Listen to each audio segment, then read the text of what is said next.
वीरांगना राणी दुर्गावती. भारताच्या इतिहासात अनेक राजे रजवाडे संस्थानिक होऊन गेले.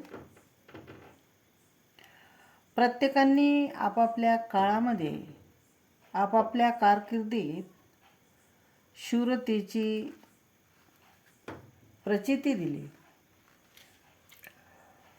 पुरुषाप्रमाणे या देशात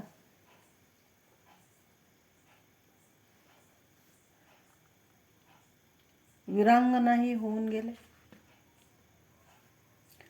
त्यांनी आपल्या शौर्याची प्रचिती दिली आणि इतिहासाने आपल्या पानात त्यांचे नाव सुवर्णाक्षराने कोरून ठेवले.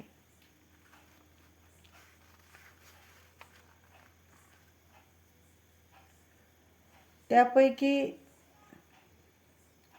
आदिवासी गोंड समाजाची झलकारी देवी आणि राणी दुर्गावती यांच्यासारख्या शूर महिला भारत देशात आपल्या शौर्यत्वाचा, कर्तृत्वाचा अजोड ठसा उमटून गेलेल्या आहेत. परंतु दुर्दैवाने या शूर वीरांगनांसाठी भारताच्या इतिहासकारांनी जराही जागा ठेवली नाही. ही बहुजन समाजातल्या स्त्रियांसाठी फार खेदाची बाब आहे. राणी दुर्गावती मडावी ही गोंडवान धर्तीवरील सर्वत्र पसरलेल्या गोंडी साम्राज्याची अतिशय दूरदर्शी, कणखर, जिद्दी, धैर्यशाली अशी राणी होती.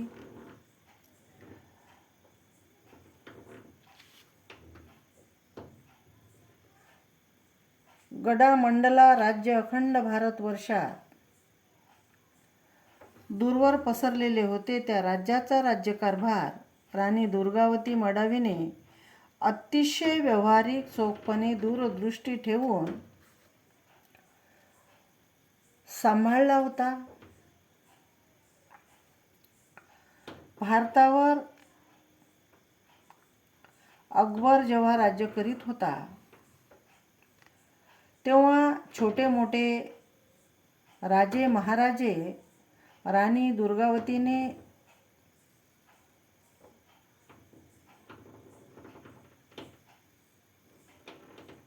त्यांच्या सोबत न राहता जे काही छोटे मोठे राजे महाराजे होते ते सर्वच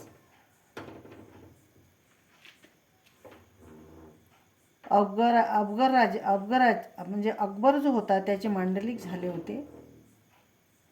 मात्र गडामंडला या गोंड राज्यांची शूरवती राणी दुर्गावतीने अकबरांचे मांडलिकत्व झिडकारून चोखपणे निर्भयस्थ होऊन आपल्या गोंड राज्याची महत्तम परंपरा स्वाभिमानाने सुरू ठेवली. भारतवर्षातला फार मोठा कारभार राणी दुर्गावती हिने सांभाळला. आपल्या पतीच्या अकाली निधनामुळे तिला दुःख झाले, परंतु तिने आपले मन खचून न जाऊ देता उत्तराधिकारी बनून 1941 वर्षाचा गोंड राज्याच्या अधिपत्याखाली असलेला भव्य दिव्य राज्यकारभार अतिशय धाडसीपणाने हातात घेतला आणि भारताच्या इतिहासात एका शूर स्त्रीच्या परिचयाचा नवा इतिहास जोडला. महाराणी दुर्गावती मडावीचा जन्म 5 ऑक्टोबर 1524 मध्ये कालिंजर या किल्ल्यात झाला. अफाट पसरलेल्या गोंडी राज्याच्या अंतर्गत येणाऱ्या महोबाचे जहागीरदार आणि चंदलवंशीय राजा राजपूत कीर्तिसिंह यांची दुर्गावती राजकन्या होती. अतिशय शूर, धाडसी, पराक्रमी असलेली दुर्गा खरे तर नवरात्रात जन्मली म्हणूनच तिचे नाव या नवरात्राचे औचित्य साधून दुर्गा ठेवण्यात आले होते. राजा कीर्तिसिंह यांना कन्या दुर्गावती ही एकुलती एक मुलगी होती. त्यामुळे धनुष्यबाणाचे आणि पूर्ण शस्त्रास्त्र चालविण्याचे परिपूर्ण प्रशिक्षण तिला बालपणीच प्राप्त झाले होते, देण्यात आले होते. तिच्यावर शूरपणाचे संस्कार रुजविण्यात आले होते. तिची जळणघळण त्याच पद्धतीने करण्यात आली जी एका राजपुत्राची करण्यात येत असते. राणी दुर्गावती आपल्या राज्यकारभारामध्ये व कर्तृत्वामध्ये निपुण होती. त्यामुळे चंदेलवंशीय राज्याच्या या धाडसी कन्येच्या साहसी चर्चा जिकडे तिकडे होऊ लागल्या आणि गोंड राज्याचा राजपुत्र दलपतशाह सम्राट याने 1544 मध्ये वीरांगना राजकुमारी दुर्गावतीशी राजधानी शिंगोरागडावर विवाह उरकून घेतला. एका वर्षाच्या कालावधीत 1545 मध्ये या दोघांना पुत्ररत्नाचा लाभ झाला. त्याचे नाव नारायण ठेवण्यात आले आणि लग्न होऊन 4 वर्षातच दलपतशाहचा अकाली मृत्यू झाला. तेव्हा त्याच्या निधनाने अख्खे राज्य ओस पडले. राणी दुर्गावती अस्वस्थ झाली, पण अल्पावधीत तिने स्वतःला सावरले आणि राज्यकारभार हातात घेऊन आपली राजधानी शिंगोरगडावर हलवली. सातपुड्याच्या पर्वतरांगेत वसलेला हा चौरागड मोठ्या महादेवासाठी प्रसिद्ध झाला. गोंड राज्याची समृद्धता, पांढरा हत्ती यामुळे दिल्लीचा बादशाह अकबर बावरला. त्याच्या स्वार्थी अहंकारी भावना जागृत झाल्या आणि तो म्हणाला,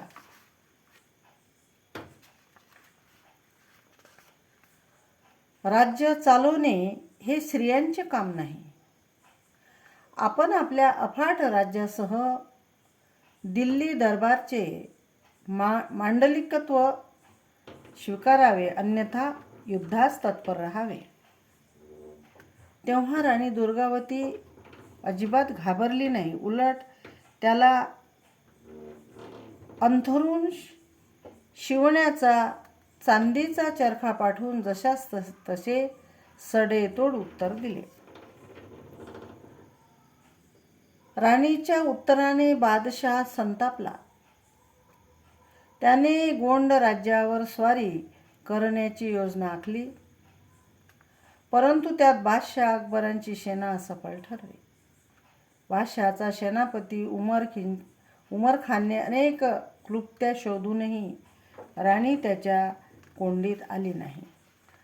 18,000 सैन्यांचा लवाजमा आणि तोफखाना घेऊन ताकदनिशी आलेल्या असफ खानला राणीने पडताभुई थोडी केली.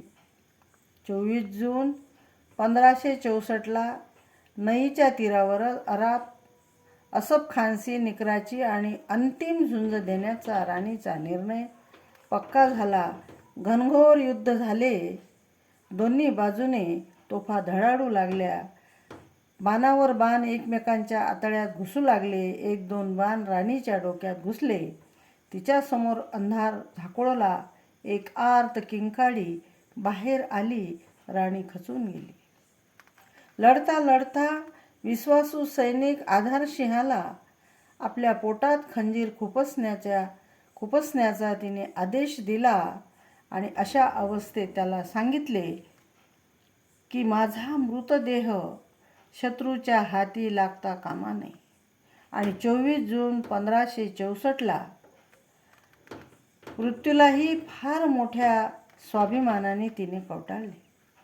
भारतीय इतिहासातील खऱ्या प्राणपणाने लढणारी पहिली महिला मर्दानी राणी दुर्गावती अग्रणीच होय, असे सार्थ स्वाभिमानाने आम्ही मानणे उचित होय.